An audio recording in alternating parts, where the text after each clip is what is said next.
Many people think that to succeed on Jeopardy, you need a computer-sized brain and a lightning-fast buzzer finger. Those help to some extent, but often overlooked is wagering strategy in Final Jeopardy. Oh, now, Keith, I hear you say, I haven't taken math since 9th grade. I mean, he does that, she does this, and then he does that because she does this. I'm just going to hope I have a big lead going to Final Jeopardy. Wagering doesn't even matter. Well, guess what? You could be the world's best Jeopardy player. And who knows, maybe the board's not to your favor. Maybe someone's a maniac on the clicker. Maybe someone hit a daily double and bet big and got lucky. Who knows? You might be in a tight race at any time. You have to know what to do. There are few things that you can control in the game of Jeopardy. Wagering strategy might be the only one. Now I'm going to show you that it's not as tough as you think it is. Let's take something really complicated. Planning for a wedding, for example. What do? Do you just throw everything out and hope that it works out in the end? No. You break it down into its component parts.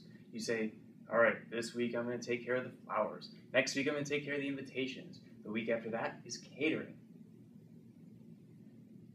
A lot more manageable that way. And that's exactly what we're going to do with wagering. So here's a perfectly legitimate Final Jeopardy scenario.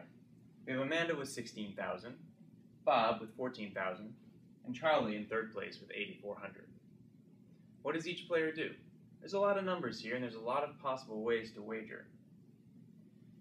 The way we figure this out is by breaking it down into two-player games.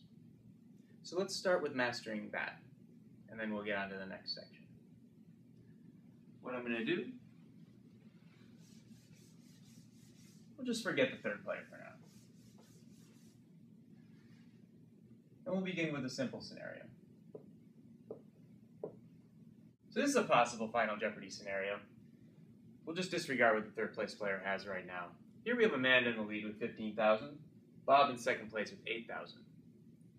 There's really only one rule to Final Jeopardy wagering. You want to maximize your chances of winning. And if you're in first place, typically that takes the form of wagering so that if you're right, you're going to win no matter what.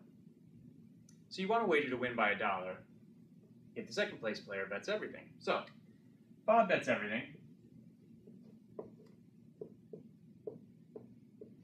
He's going to have 16,000.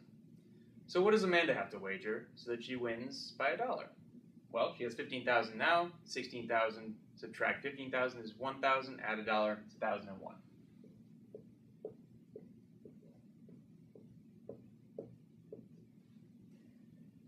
So in this scenario, Amanda wins by $1.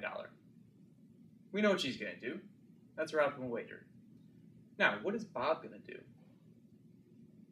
If Amanda gets it right, he can't do anything. He's going to lose.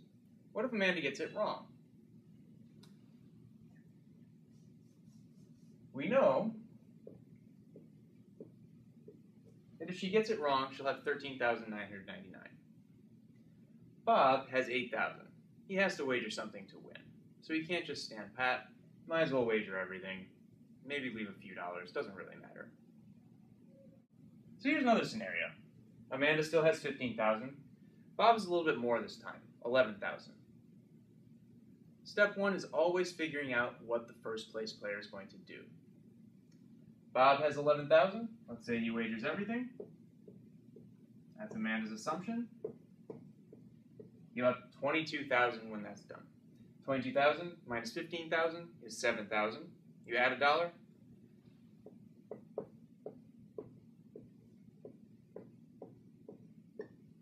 Amanda should wager 7,001. Good. We know that's what she's going to do. Now what's Bob going to do? Amanda gets it right, nothing he can do. If she gets it wrong,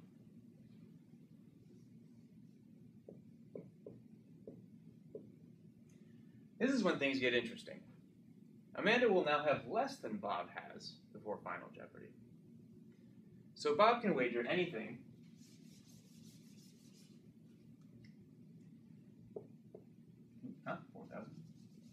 So Bob can wager anything down to, up to 3,000, I should say. So he'll have 8,000 if he gets it wrong. Amanda will have 7,099 if she gets it wrong. Bob will win. If Bob gets it right, on the other hand, he'll have 14,000, which you'll notice is not as much as Amanda. So, Amanda could be justified in betting 0 here, but really you always want to take the possibility into your own hands. And here's the last scenario we'll look at. Amanda, again, 15,000. Bob has a lot more this time, 13,200. We start from the same place. Bob wagers everything. Ends up with 26,400. Amanda needs to wager 11,401.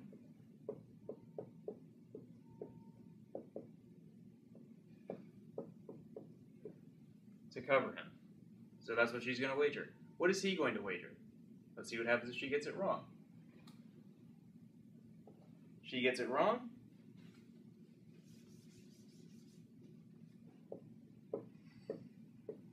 She'll be left with 35.99.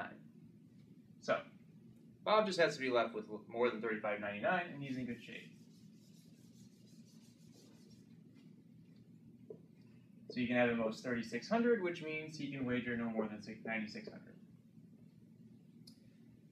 Now, what if he gets it right, wagering 9,600?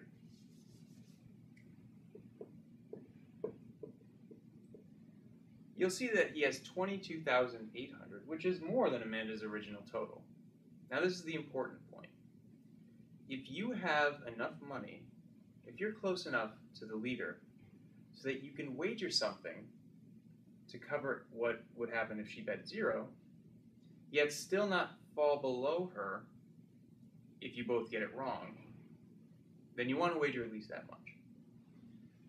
So in order to cover a 0 wager by Amanda, Bob would have to wager 1,800 to tie or 1,801 to win. So that means that Bob's acceptable range is somewhere between 1,800 and 9,600.